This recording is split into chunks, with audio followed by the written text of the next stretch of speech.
She's a certified and registered Siddha practitioner and also a certified professional trainer for acute life support programs such as basic life support, advanced cardiac life support, and trauma life support.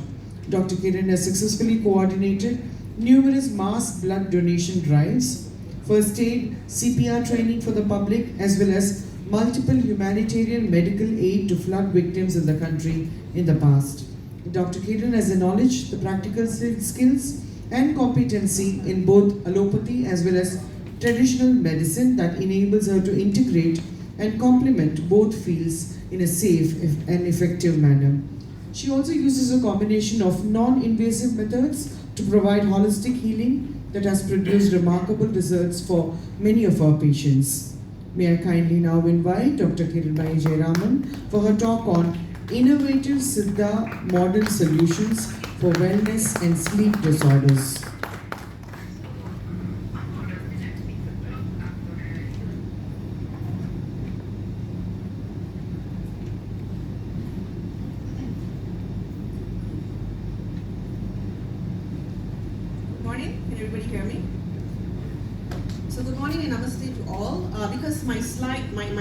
My lecture is going to be only 15 minutes, so I did this. I just want to get the message across I would like to share more. If I had more time, I wouldn't need this, but I'm going to try to keep on time. So first and foremost, I wish to extend my gratitude to the High Commission of India and also to PEPTIM for extending the invitation to me to be a speaker today, and thank you to the MC for that lovely introduction. So this is my topic today. It's ironic that my presentation is on modern solutions for wellness, but in actual fact, we are reverting to ancient systems of medicine for the answers and cure. So I'm going to be talking about sleep. Sleep, as everybody knows, is an essential part of our body's mental and physical well-being. How many of you, just a show of hands, how many of you have problems sleeping? How many of you have sleep problems? Honestly. Am I the only one raising my hand? That means the rest of you do not have sleep problems? Okay, I might have to talk to you after this about what you're doing to not have that problem. Because where I work, I would say easily 98% of my staff actually have sleeping problems. Where I work, and I work in a big hospital. So so sleep is an essential part, and yet we forget how important sleep is till we have trouble sleeping. Okay, so in today's fast-paced world, sleep disorders are on the rise. What are the common causes? Do you know what are the common causes? Anybody? What are the common causes of sleep disorders? Louder? Stress. Yeah, okay, so stress, anxiety, it's like right up there. And then we have digital addiction in this time and age, okay? And then irregular work schedules and unhealthy lifestyles and food habits contribute significantly to these conditions. Insomnia is believed to be the root cause of many chronic diseases. When we don't get sufficient and adequate sleep, it affects our mood, our behavior, and our performance. Agreed? Agreed, okay. So, sleep and mood walk hand in hand, yeah? According to a study, I'm an allopathy doctor, so it's all about data, statistics, we like to show all this. So I'm going to share some of it with you. According to a study in 2021, 1/3 of the adults, 1/3 of them in the US were sleeping less than required. And 20% of that 1/3 were living with mental illness. That's a huge number. The findings suggested that chronic sleep deprivation is linked to mood disorders such as depression and anxiety. And that is on the rise, for your information. The National Sleep Foundation and American Academy of Sleep Medicine defines an adequate night's sleep as 7 or more hours per night. How many of us do get that 7 hours? Nobody? You do? I don't. I have a sleep debt from, I think, a couple of years ago, and I'm still trying to catch up on my sleep debt.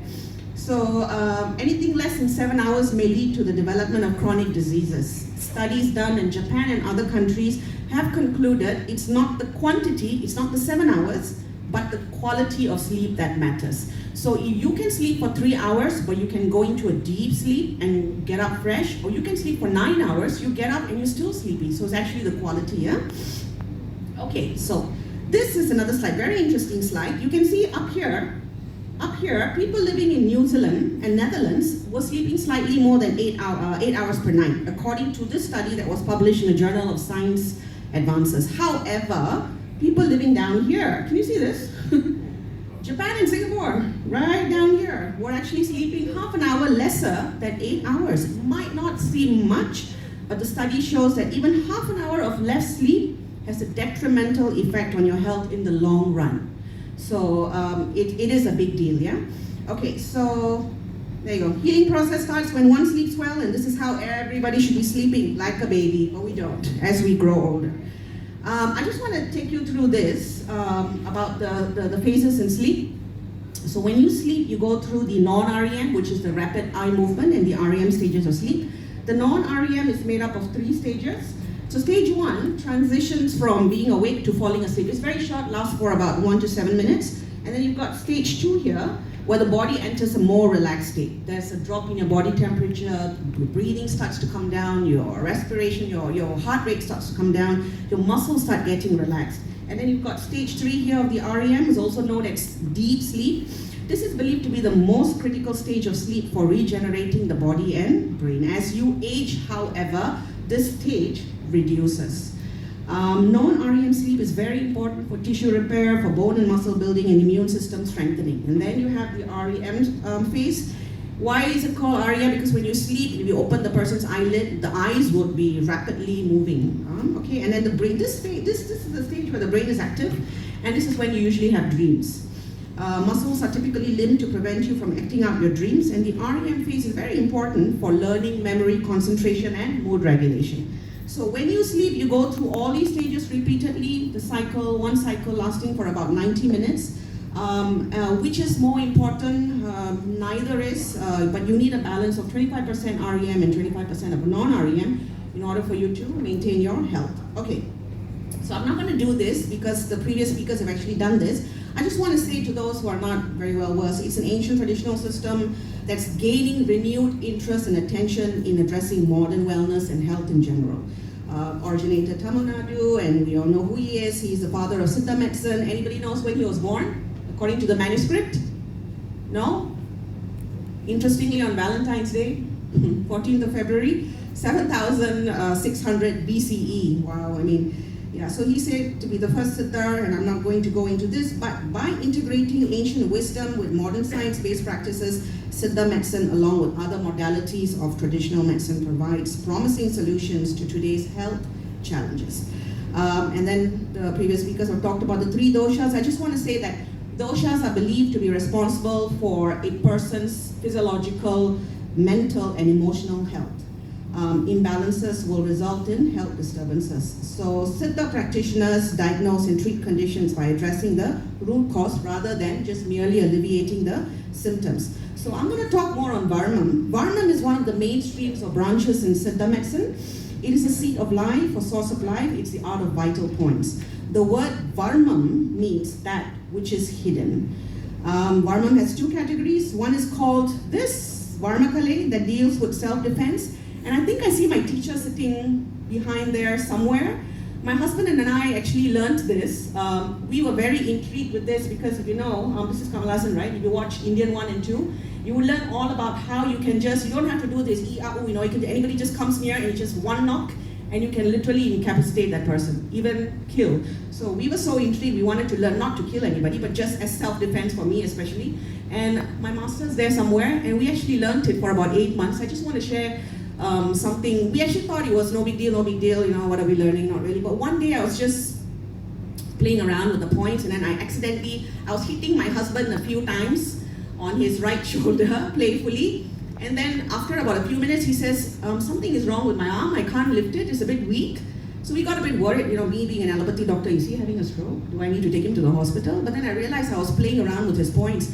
So we immediately called my teacher, and we told him what happened, and then he said, oh, you should not have done that. Okay, so then he taught us how to reverse it. So after massaging the point, then his arm became, okay, I'm okay now. So it can be dangerous, it can heal as well. So this is Varmakale, okay, all right. And then another one is called Varmam therapy. that deals with the therapeutic application. So basically in your body there are junctions. For those who are not well versed in this, I just want to touch on this. You've got junctions along the ligaments, nerves, bones and joints where there are located vital points and Varman points. This is where all the vital energy of our body is concentrated, and they're located along invisible energy channels in our body underneath the skin and underneath the muscles. They coordinate the body's physiological functions. Any blocks to these centers causes disruption to the flow of energy, leading to illnesses. So I have actually done my diploma in Todavarmam. Todavarmam literally means using touch to treat. Touching the Varman points by pressing, massaging, tapping, pushing or applying pulse-like action. When you apply pressure to the Varman points, you're able to restore the flow of energy, and it can help cure both acute and chronic diseases. I've been doing this for not 8 years like you, but I've been doing it literally every day on my patients, and I have seen how it really cures, especially acute conditions. And because I work in the emergency department, it's all acute, it's all emergencies, and I realized that these points really work, and they really bring relief to the symptoms. So this is not just text, this is actually practical knowledge as well. And why I like it, it's simple, it's non-invasive, therefore it's painless. I don't use the needles. It's drug-free technique, and therefore has no side effects or complications as long as it's done properly, and it offers long-lasting or permanent solutions. So basically, just quickly, I just want to go into this. There are 12 main channels and 108 energy-rich Varman points.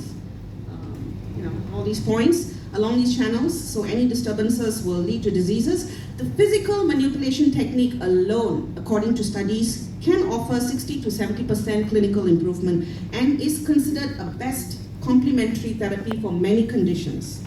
So Todavarmam involves applying pressure to unblock and stimulate the energy and restore the energy flow throughout the body, meridians, and these meridians are pathways that connect the various organs and systems. Yeah, so this technique also energizes the Varman point. So how is this done? It stimulates, scientifically, it stimulates the production of endorphins, which are the body's natural feel-good chemicals that reduces stress and anxiety. It enhances blood flow, efficiently delivers oxygen and nutrients to the brain and muscles, helps the body to reduce tension and relax. It regulates the release of melatonin. So melatonin is what you need. It is very important in the sleep-wake cycle. It reduces or cures chronic pain. And once the symptoms, we all know, the minute the symptoms resolve, we sleep better. By targeting the right Varman points, Todavarmam can restore balance, reduce stress, and enhance relaxation, all of which are essential for deep sleep. So, and this is all backed up by science, all have been validated by science. As you can see, Journal of Sleep Research and Alternative and Complementary Medicine, they have shown that it is really significantly improves the sleep quality. And also, according to studies conducted here, this is also what they have found out. So very, very promising. And then I just want to talk about this. So Varman point manipulation is non-invasive, cost-effective, has no side effects. But then I said, if you simply go tap, tap, tap, the points, and you can actually encapsulate the person. So you must know what you're tapping, how much you should be manipulating it. This therapy doesn't have any drug interactions with allopathic medicines. Very, very safe. So it can be given together, and it could actually reduce dependency on medications. In fact, combined with conventional treatment, the clinical improvement is faster and cure achieved relatively earlier. Some of these points can actually be self-practiced by the patients after proper instructions are given by the trained therapist. That enables continuous therapy at home. This therapy, very important, I have to stress on this, it has no religious affiliations and can be done for any race, creed, or religion. Okay. And then I want to talk about breathing. So breathing is more than just a physiological function. We take breathing for granted. Why? Because it's a spontaneous, involuntary action. We don't think about it, right? There's no effort. No matter what we do, we're always breathing. But proper breathing techniques can significantly enhance the quality of sleep. When you breathe well and in the right way, it will activate the part of your nervous system, which is the parasympathetic nervous system, that will calm the mind, reduce stress, and promote relaxation. So what most of us do is very shallow, irregular chest breathing, and that's not very good because it keeps the body in a state of tension. What we need to do is adopt controlled breathing practices before bedtime to achieve restful sleep. So this is something called abdominal breathing or belly breathing, very good. So basically, you want to take a deep breath, you inhale, push out your belly, and then when you breathe out, you push it in. So basically, ideally, the exhalation you breathe out should be 2 times longer than the inhalation. Another one is this one. I'm sure most of you do this, Nadi Shodhana, which is a yogic breathing technique. And then we have the box breathing. So breathe in 4, hold 4, breathe out 4, and so these are all techniques for you to practice on a daily basis, because it really helps to calm the mind. And then meditation, I don't have to say enough, it's a mind training technique. Studies have found that mindfulness meditation done over a 2-week period improves their focus, memory, and reduce mind wandering and help them sleep better. There are many types of meditation available around the world. Everyone's experience is different. There's not a universally accepted the best or the most effective. It's your individual preference that helps you choose the one that works best for you. I do go around telling everybody, if there's nothing else you want to learn, please learn meditation, because personally I have experienced how invaluable meditation has been. It literally saved my life. But I don't have enough time to talk about that. But ever since that happened, I'm really going out and telling everybody, learn meditation, because you don't know how it's going to save your life sometime in the future. So meditation is definitely more useful than medication in the long run. Okay, so it's a healthy alternative without any adverse side effects. And then yoga, it has its own healing powers. Powerful combination of physical movement with deep breathing, mindfulness. There's been a lot of controversy about yoga, tying it to religion, but the yoga that we generally talk about refers to the asanas, which have great health benefits. So this total package is something that everybody should practice. Again, has no affiliation to religion, right? Exercise. We all know about exercise, and according to Hippocrates, food is medicine, medicine is food. But I just want to stress, food is medicine only when you follow the fundamentals. And by knowing our dominant doshas, you adopt a diet in order to stay balanced. So let me just skip. And so we all know about this. We love this kind of food, right? And leads to these kind of nutritional deficiencies. You basically need a balanced diet. So the general guide would be, before I finish, you don't want to do any heavy exercises or workouts after sunset. Dinner should be light, taken before sunset, around 6 to 7 p.m. Maintain a consistent sleep schedule. Follow your body's bio clock. Reduce your daily caffeine. Avoid or minimize screen time. This is really important because the blue light prevents the release of melatonin, and that disturbs your sleep pattern. Meditation, I cannot stress enough on meditation and aromatherapy if everything else fails. So, thank you. That's the end of my.